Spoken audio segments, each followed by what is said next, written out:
കുടുംബാംഗങ്ങൾ കൂടുതലാണ്, ഒരു 4 ബെഡ്റൂം വേണം, അല്ലെങ്കിൽ പൈസ ഒരു ബഡ്ജറ്റാണ്, നമുക്ക് ഒരു കുറച്ച് എമൗണ്ടേ നമ്മുടെ കയ്യിലുള്ളൂ, നമ്മളുടെ കയ്യിൽ ഒതുങ്ങുന്ന പൈസയ്ക്ക് എങ്കിൽ 4 ബെഡ്റൂമുള്ളൊരു വീട് വേണം എന്നുള്ളവർക്ക് തീർച്ചയായിട്ടും കൺസിഡർ ചെയ്യാവുന്ന അല്ലെങ്കിൽ പരിഗണിക്കാവുന്ന ഒരു വീടാണ് ഈ വീഡിയോയിൽ ഞാൻ പരിചയപ്പെടുന്നത്. സ്റ്റാർഡീലിൻ്റെ യൂട്യൂബ് ചാനലിലേക്ക് എല്ലാവർക്കും സ്വാഗതം. അപ്പോൾ ഇതാണ് വീട്, എനിക്ക് പുറകിലായി കാണുന്ന ഇതാണ് ഈ വീട്. 3 സെൻറ്റിലാണ് ഈ വീടുള്ളത്. 1650 സ്ക്വയർ ഫീറ്റാണ് ഈ വീട്.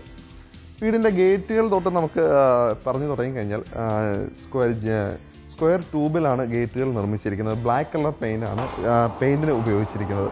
തീർത്തും സ്ലൈഡിങ് ആണ്. ഞാൻ ഒറ്റ വിരലുകൊണ്ടൊക്കെ സ്ലൈഡ് ചെയ്ത് പോയത്, അപ്പോൾ നല്ല സ്മൂത്തായിട്ട് സ്ലൈഡായി.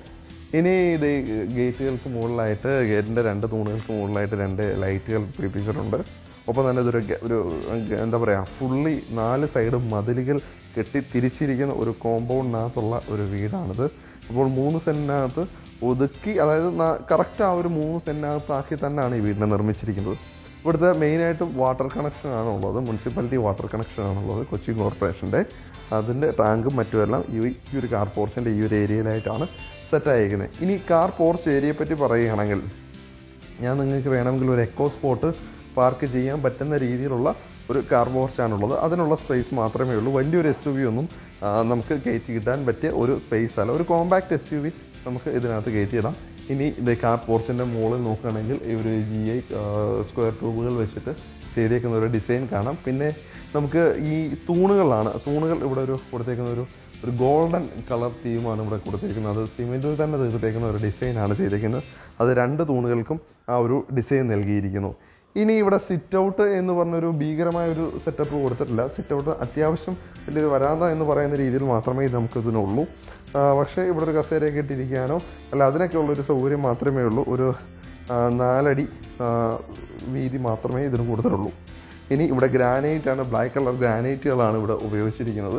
ഇനി തടികൾ പറയുകയാണെങ്കിൽ ചെറുതേക്കും മഹാഗണിയാണ് ഇവിടെ കൂടുതലും തടികൾ ഉപയോഗിച്ചിരിക്കുന്നത്. ഇനി നമുക്ക് മെയിൻ ഡോർ തുറന്ന് ഉള്ളിലേക്ക് വന്നു കഴിഞ്ഞാൽ ഒരു ഗസ്റ്റ് ലിവിങ് ഏരിയയിലേക്ക് നമ്മളെ എത്തിക്കുന്നു. ജസ്റ്റ് ഒരു L ഷേപ്പിലാണ് ഇവിടെ ഏരിയ, ഗസ്റ്റ് ലിവിങ് ഏരിയയും അതേപോലെ തന്നെ ഡൈനിങ് ഏരിയയും തിരിച്ചിരിക്കുന്നത്. ഗസ്റ്റ് ലിവിങ് ഏരിയ തീർത്തും എന്താ പറയുക, ഈ ഒരു കയറി വരുമ്പോൾ തന്നെ ഈ ഒരു കോർണർ സ്പേസിലായിട്ട് നമുക്കിവിടെ ഒരുക്കി മാറ്റി വെക്കാം. കാരണം അത് തീർച്ചയായിട്ടും നമുക്കൊരു പ്രൈവസി തരുന്നതായിരിക്കും. കാരണം ഗസ്റ്റ് ലിവിങ് ഏരിയയിൽ നിന്ന് ഇങ്ങോട്ട് മാറിക്കഴിഞ്ഞാലാണ് ഈ ഒരു L ഷേപ്പിലായിട്ടാണ് ഇവിടുത്തെ ഡൈനിങ് ഏരിയയിലേക്ക് മാറുന്നത്. ഈ ഒരു കോർണറിലായിട്ട് TV സെറ്റ് ചെയ്യാനുള്ള ഒരു പ്രൊവിഷൻ ഇവിടെ കൊടുത്തിട്ട് അതിൻ്റെ മേലിൽ DLCB മറ്റു കാര്യങ്ങളെല്ലാം ഇവിടെ കൊടുത്തിരിക്കുന്നു. ഒപ്പം തന്നെ ഡൈനിങ് ഏരിയ നല്ലൊരു പ്രൈവസി തരുന്നുണ്ട്. ആ ഒരു ഏരിയ വന്നു കഴിഞ്ഞാൽ അവിടെ നേരെ സെപ്പറേറ്റഡ് ഇങ്ങോട്ട് മാറിക്കഴിഞ്ഞാൽ ഇവിടെയാണ് ഡൈനിങ് ഏരിയ. ഈ ഒരു ഡൈനിങ് ഏരിയയിൽ ഈ ഒരു കോർണറിലായിട്ട് വാഷ് ഏരിയ സെറ്റ് ചെയ്തിരിക്കുന്നു.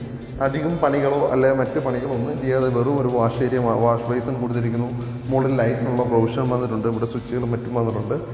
ഇനി ഈ ഒരു സൈഡിലായിട്ട് തന്നെയാണ് പോകുന്നത്, നമ്മുടെ സ്റ്റെയർ കേസ് പോകുന്നത്. സ്റ്റെയർ കേസിന് അടിയിലായിട്ട് നമ്മൾക്ക് ഇൻവെർട്ടറും മറ്റും വെക്കാനുള്ളൊരു സ്പേസും അവിടെ കൊടുത്തിട്ടുണ്ട്. ഇനി നമുക്ക് കാണേണ്ടത് ഈ ഒരു ഡൈനിങ് ഏരിയയിൽ നിന്നും നമുക്ക് നമ്മുടെ അടുക്കളയിലേക്ക് പോകാം. ഇതാണ് അടുക്കളയിലേക്ക് പോകുന്ന വഴി. നമുക്കിതാ അടുക്കളയിലേക്ക് പോയി കഴിഞ്ഞാൽ നോർമൽ നമ്മൾ ഡൈനിങ് ഏരിയയിലും അതേപോലെ തന്നെ ലിവിങ് ഏരിയയിലും നമുക്ക് ഗസ്റ്റ് ലിവിങ് ഏരിയയിലും നമുക്കുള്ള വൈറ്റ് കളർ ടൈലുകളാണ് ഉപയോഗിച്ചത്. അതിനകത്തൊരു റെഡ് കളർ ബോർഡേഴ്സ് നൽകിയിരിക്കുന്നു. നമ്മൾ അടുക്കളയിലേക്ക് മാറിക്കഴിഞ്ഞാൽ, അടുക്കളയിലേക്ക് വരുമ്പോൾ ഒരു ഡാർക്ക് കളർ തീമാണ് അടുക്കളയിൽ യൂസ് ചെയ്യുന്നത്. നോക്കിക്കേ, ഒരു ഡാർക്ക് കളറായിട്ടുള്ള ഒരു ബ്രൗൺ കളറാണ് അടുക്കളയിൽ ടൈലുകൾക്ക് ഉപയോഗിച്ചത്. ടൈലുകളുടെ എന്താ പറയുക, ഇവിടെ പെയിൻറ്റിങ് എല്ലാം ജസ്റ്റ് കഴിഞ്ഞിട്ട് മാത്രമേ ഉള്ളൂ. അതുകൊണ്ട് തന്നെ ഇച്ചിരി അഴുക്കായിട്ട് കിടക്കുകയാണ്. ഇനി ഇവിടുത്തെ കബോർഡ്സും മറ്റും നോക്കിയാൽ ഒരു റെഡ് ആൻഡ് വൈറ്റ് കളർ കോമ്പിനേഷനാണ് കബോർഡ്സിനെല്ലാം നൽകിയിരിക്കുന്നത്. ഇവിടെ ഒരു ഇലക്ട്രിക് ചിമ്മിനിക്കുള്ള സ്പേസ് കൊടുത്തിട്ടുണ്ട്, അത് നമുക്ക് ചെയ്യാം. ബെഞ്ച് ടോപ്പൽ ഗ്രാനൈറ്റിൽ തീർത്തിരിക്കുന്നു. അത്യാവശ്യം ഉയരം മാത്രമേ അത് നൽകിയിട്ടുള്ളൂ. ഇനി ഇവിടെ എല്ലാം അത്യാവശ്യം സ്റ്റോറേജ് സ്പേസുകൾ നൽകിയിരിക്കുന്നു. അതെല്ലാം നമുക്ക് ഉപകാരപ്രദമായ രീതിയിൽ തന്നെയാണ് ചെയ്തിരിക്കുന്നത്. ഈ ഒരു കോർണറിലും സ്റ്റോറേജ് സ്പേസ് കൊടുത്തിട്ടുണ്ട്. ഒപ്പം തന്നെ ഇവിടെയും സ്റ്റോറേജ് സ്പേസ് കൊടുത്തിട്ടുണ്ട്. സിങ്ങിന് തൊട്ട് മുകളിലായിട്ട് ഇച്ചിരി സൈഡിലോട്ട് മാറി തന്നെ അത്യാവശ്യം സ്പേഷ്യസ് ആയിട്ട് തന്നെയാണ് അത് നൽകിയിരിക്കുന്നത്. ഇനി ഇവിടെ ഒരു സ്വിച്ച് ബോർഡ് നൽകിയിരിക്കുന്നു. ഒപ്പം ഇവിടെ ആയിട്ടാണ് ഇതിൻ്റെ ഫ്രിഡ്ജ് വെക്കാനുള്ള സ്വിച്ച് ബോർഡ് നൽകിയിരിക്കുന്നത്. നമുക്ക് ഫ്രിഡ്ജ് ഇവിടെ സെറ്റ് ചെയ്ത് വെക്കാൻ പറ്റും. അതിനുള്ള സ്പേസ്, അതായത് അത്യാവശ്യം വലിപ്പമുള്ള ഒരു അടുക്കള എന്ന് വേണമെങ്കിൽ നമുക്കിതിനെ പറയാം. കാരണം അതിനുള്ള സ്പേസ് തീർച്ചയായിട്ടും അവർ നൽകിയിരിക്കുന്നു. കാരണം ഇതിനകത്ത് രണ്ട് സൈഡിലും ജനാലകൾ വന്നിരിക്കും. ഈ ഒരു സൈഡിൽ 2 പാളികളുടെയും ഈ ഒരു സൈഡിൽ 3 പാളികളുടെയും ജനാലയുണ്ട്. അതുകൊണ്ട് തന്നെ നല്ല രീതിയിൽ വെളിച്ചവും വായുവും ഉള്ളിലേക്ക് കിടക്കും. ഇനി അടുക്കളയിൽ നിന്ന് ഇറങ്ങി കഴിഞ്ഞാൽ നേരെ നമ്മൾ വർക്ക് ഏരിയയിലേക്കാണ് വരുന്നത്. നല്ല എന്താ പറയുക, അത്യാവശ്യം വലുപ്പമുള്ള ഒരു വർക്ക് ഏരിയ ആയിട്ട് തന്നെ നമുക്ക് ഇതിനെ കണക്ക് കൂട്ടാം. കാരണം ഇതെല്ലാം ഫുള്ളി മെഷ് അടിച്ച് ചെയ്തിട്ടുണ്ട്. ഒപ്പം മുകളിലെല്ലാം ഷീറ്റ് ഇട്ട് മറിച്ചിട്ടുണ്ട്. ഇവിടെ വാഷിംഗ് മെഷീൻ വെക്കാനുള്ള ഇത് കൊടുത്തിട്ടുണ്ട്. പക്ഷേ ഇതിന് വാഷിംഗ് മെഷീൻ വെക്കാനുള്ള പോയിന്റ് ഞാനിവിടെ കാണുന്നില്ല. എനിക്ക് തോന്നുന്നു പോയിന്റ് ഇവിടെ ഉണ്ട്. അത് ഞാൻ ഡ്രിൽ ചെയ്ത് പുറത്തേക്ക് ഇറക്കേണ്ടതുണ്ട്. അതിനുള്ള പ്രൊവിഷൻ അവിടെ നൽകിയിരിക്കുന്നു. ഇനി നമുക്ക് വർക്ക് ഏരിയ കഴിഞ്ഞ് ഇനി നമുക്ക് പോകേണ്ടത് ഈ വീടിൻ്റെ ബെഡ്റൂമുകളിലേക്കാണ്. ബെഡ്റൂമുകൾ എവിടെയൊക്കെയാണ് ഇരിക്കുന്നത്, എന്തൊക്കെയാണ് അതിൻ്റെ ഒരുക്കങ്ങൾ, അല്ലെ എങ്ങനെയൊക്കെയാണ് അതിനെ ക്രമീകരിച്ചിരിക്കുന്നത് എന്നുള്ള കാര്യം നമുക്ക് നോക്കാം. നമ്മൾ ആ വാഷ് ഏരിയയിൽ നിന്ന് വാഷ് ഏരിയയിൽ നിന്ന് തന്നെ ഇവിടെ അകത്തോട്ട് കയറുമ്പോൾ തന്നെയാണ് ഇവിടുത്തെ ആദ്യത്തെ ബെഡ്റൂം. താഴത്ത് ഒരു ബെഡ്റൂമും ബാക്കി 3 ബെഡ്റൂമിനെ മുകളിലേക്കായിട്ട് മാറ്റി തിരിച്ചിരിക്കുന്നു.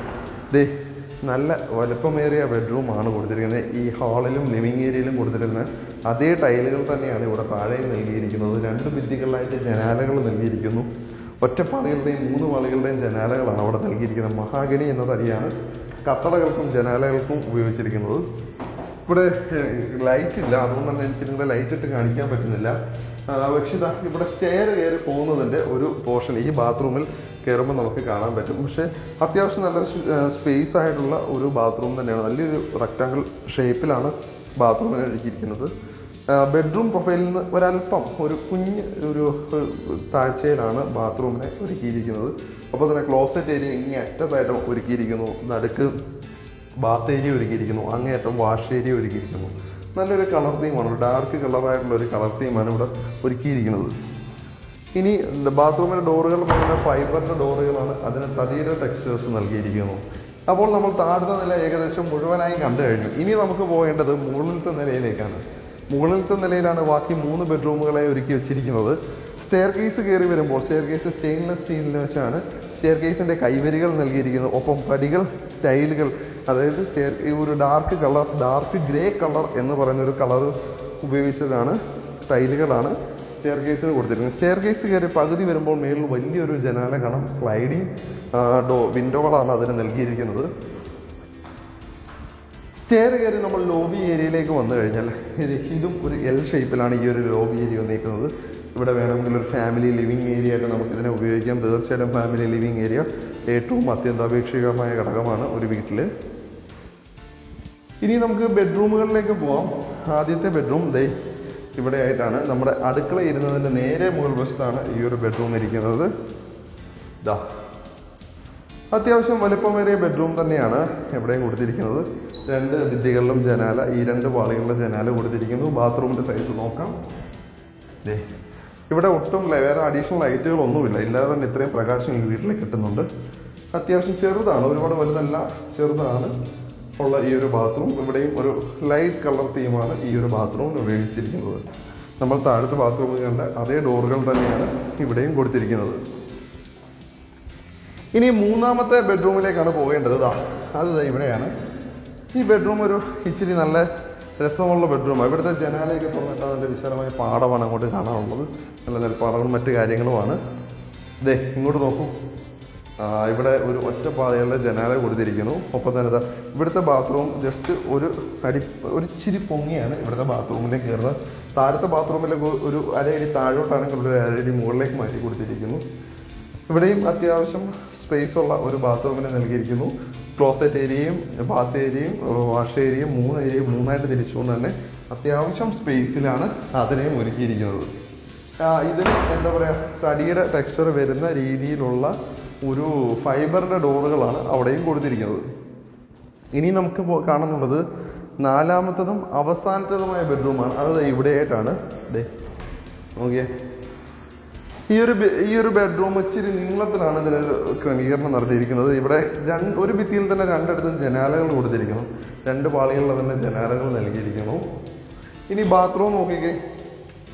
ഇതാണ് ഇവിടുത്തെ ഏറ്റവും വലിയ ബാത്റൂം എന്ന് എനിക്ക് തോന്നുന്നു. അത്യാവശ്യം ഇച്ചിരി വലിയ ബാത്റൂം. കാരണം പക്ഷേ ഇതൊരു റെക്ടാങ്കിൾ ഷേപ്പ് തന്നെയാണ്. താഴത്തെ ബാത്റൂമിൻ്റെ ഒരു ഇത് തന്നെയാണ്. പക്ഷേ താഴത്തെ ബാത്റൂമിൻ്റെ പ്രശ്നം എന്ന് വെച്ച് കഴിഞ്ഞാൽ ഒരു എന്താ പറയുക, നമ്മുടെ സ്റ്റെയർ കേസ് ഇങ്ങനെ കയറി പോകുന്നുണ്ടായിരുന്നില്ലേ, അതിൻ്റെ ഒരു ഹൈറ്റ് കുറവ് ഫീൽ ചെയ്യുന്നുണ്ടായിരുന്നു.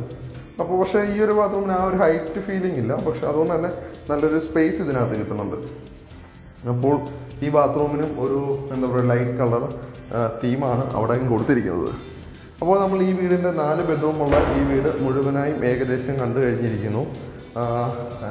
4 ബെഡ്റൂമാണ്, 3 സെൻറ്റാണ് സ്ഥലം, 1650 സ്ക്വയർ ഫീറ്റാണ് ഈ വീട് മുഴുവനായിട്ടും ഉള്ളത്. 3 സെൻറ്റിലെ 4 ബെഡ്റൂമുള്ള ഈ വീടിന് അവർ ചോദിക്കുന്ന വില 65 ലക്ഷം രൂപയാണ്. 65 ലക്ഷം രൂപ എന്ന് പറഞ്ഞാൽ അത് നെഗോഷ്യബിളായ പ്രൈസാണ്. നമ്മുടെ വീഡിയോ കണ്ടിട്ടാണ് വരുന്നതെന്ന് തീർച്ചയായിട്ടും ഡിസ്കൗണ്ടും മറ്റു കാര്യങ്ങളും കിട്ടും. തീർച്ചയായിട്ടും ആ ഡിസ്കൗണ്ട് നിങ്ങൾ ചോദിച്ച് മേടിക്കുക. പിന്നെ ആ കാര്യങ്ങളെല്ലാം നിങ്ങൾ നോക്കുക. ഇതിൻ്റെ നമ്പർ നിങ്ങൾ ഓണറെ വിളിക്കേണ്ട നമ്പർ തൊട്ട് താഴെ ഡിസ്ക്രിപ്ഷനിൽ ഞാൻ നമ്പർ കൊടുക്കുന്നുണ്ട്. ആ വരുന്നിടത്ത് വേണം നിങ്ങളെ വിളിക്കാൻ. ഇനി ഏറ്റവും പ്രധാനപ്പെട്ട കാര്യം, നമ്മുടെ യൂട്യൂബ് ചാനൽ ആദ്യമായിട്ട് കാണുന്ന വ്യക്തിയാണ് നിങ്ങളെങ്കിൽ ഇതുവരെയും നമ്മുടെ ചാനൽ സബ്സ്ക്രൈബ് ചെയ്തിട്ടുണ്ടെങ്കിൽ നിങ്ങൾ സബ്സ്ക്രൈബ് ചെയ്യണം ദയവായി. ഒപ്പം തന്നെ തൊട്ടടുത്തുള്ള ബെൽ ബട്ടൺ അമർത്തണം.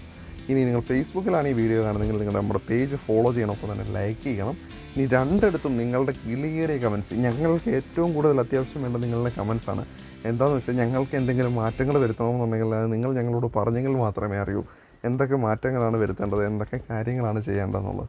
തീർച്ചയായിട്ടും ഞങ്ങളെക്കൊണ്ട് പറ്റുന്നതാണെങ്കിൽ അതിലെല്ലാം ഞങ്ങൾ മാറ്റങ്ങൾ വരുന്നതായിരിക്കും. അപ്പോൾ ഈ വീഡിയോ ഇത്രയും നേരം കണ്ടുകൊണ്ടിരുന്ന എല്ലാവർക്കും നന്ദി, നമസ്കാരം.